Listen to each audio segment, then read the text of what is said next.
इधर यूक्रेन ने कुछ ऐसे हथियार जंग के मैदान में उतार दिए हैं जो रूस के लिए विनाशक साबित हो रहे हैं। कीव से लेकर क्रीमिया तक यूक्रेन ने वो हथियार पहुंचा दिए हैं जिससे क्रेमलिन में कोहराम मच गया है। अब रूस को सोचना होगा कि वो कैसे यूक्रेन को हमले को रोके, और क्योंकि ज़ेलेंस्की ने आखिरी दांव चलकर पुतिन को सीधा चैलेंज किया है। दिखाते हैं आपको इसी से जुड़ी एक स्पेशल रिपोर्ट।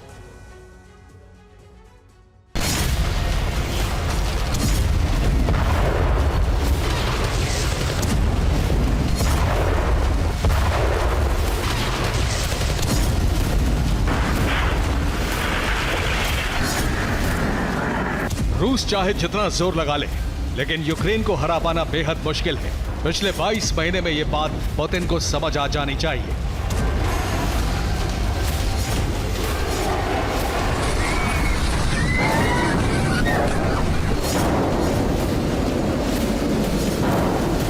शायद इसीलिए रूस इस साल की शुरुआत से ही हमलावर है। यूक्रेन पर ताबड़तोड़ अटैक किए जा रहे हैं जिससे इस साल यूक्रेन का सरेंडर करा सके।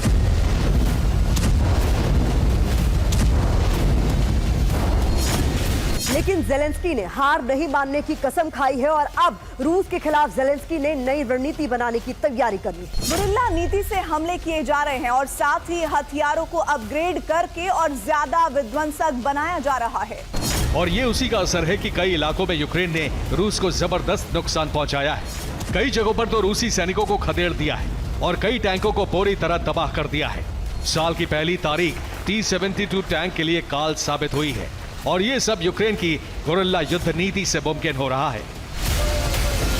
दरअसल यूक्रेन को इस बात का अंदाजा है कि उसके सैनिक रूस से सीधे जंग नहीं लड़ सकते, क्योंकि सैनिकों की कमी है, साथ ही हथियार भी कम होते जा रहे हैं। ऐसे में यूक्रेन के पास सिर्फ एक ही रास्ता है, गुरिल्ला युद्ध। गुरिल्ला एक युद्ध नीति है जिसमें मारो और भाग जाओ की नीति पर हमले किए जाते हैं। दुश्मन पर अचानक हमला किया जाता है और उसके तुरंत बाद सैनिक भाग जाते हैं। इतना ही नहीं, हमले में कई सैनिक अलग अलग छोटी टुकड़ी में आते हैं और कुछ मिनटों में हमला करके वहां से गायब हो जाते हैं। गुरिल्ला नीति में सैनिक अपने साथ हल्के हथियार लेकर जाते हैं जिससे भागने में आसानी हो। द्वितीय विश्व युद्ध के दौरान इस नीति का खूब इस्तेमाल हुआ। मशहूर किताब द आर्ट ऑफ वॉर में जिक्र किया गया है, ईसा पूर्व 6ठी शताब्दी में एक चीनी जनरल ने पहली बार गुरिल्ला नीति को इस्तेमाल किया था। गुरिल्ला नीति को छापेमार युद्ध नीति भी कहा जाता है क्योंकि सैनिक अचानक धावा बोलते हैं।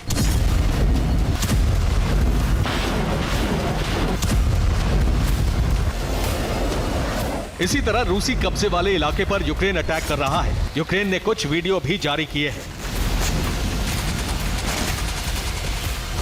इस वीडियो में बीएमपी से यूक्रेन ने रूसी ठिकानों पर ताबड़तोड़ अटैक करके उसे पूरी तरह तबाह कर दिया।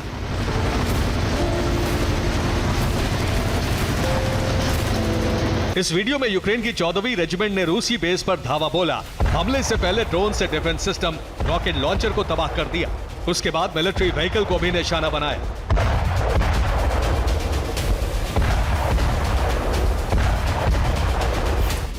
अवदीवका में ब्रैडले से अचानक हमला किया जिसमें रूस की बीएमपी को नेस्तनाबूद कर दिया। तेज धमाके के साथ कई मीटर ऊंची आग की लपटें निकली। ये भी अवदीवका की ही तस्वीरें हैं जहां रूसी मिलिट्री की बर्बादी की कहानी साफ दिख रही है। कई किलोमीटर इलाके में रूसी मिलिट्री वाहन खड़े हैं जो हमले के बाद पूरी तरह बर्बाद हो गए हैं। यूक्रेन के गुरिल्ला युद्ध से घबराकर रूसी सैनिक इन्हें छोड़कर भाग गए थे।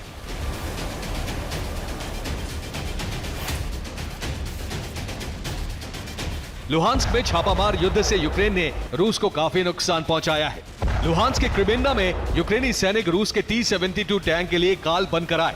72वीं मैकेनाइज्ड ब्रिगेड ने एक एक करके कई टैंक उड़ा दिए। खेरसोन में कई इलाकों में रात के अंधेरे में छापामार पद्धति से रूसी सैनिकों पर हमला किया। देखिए कैसे रूसी सैनिकों को घेर कर मार डाला।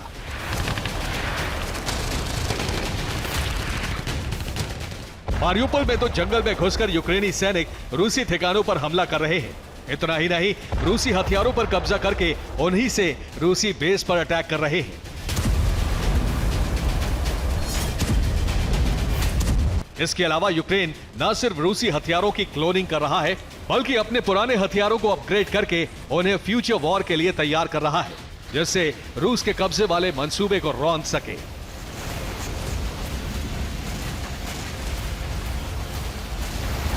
यूक्रेन गुरिल्ला नीति के जरिए काला सागर और उसके आसपास के इलाकों में अटैक कर रहा है, जिसमें उसके ड्रोन काफी काम आ रहे हैं, जिनमें थोड़ा बहुत बदलाव करके और ज्यादा घातक बना दिया गया है।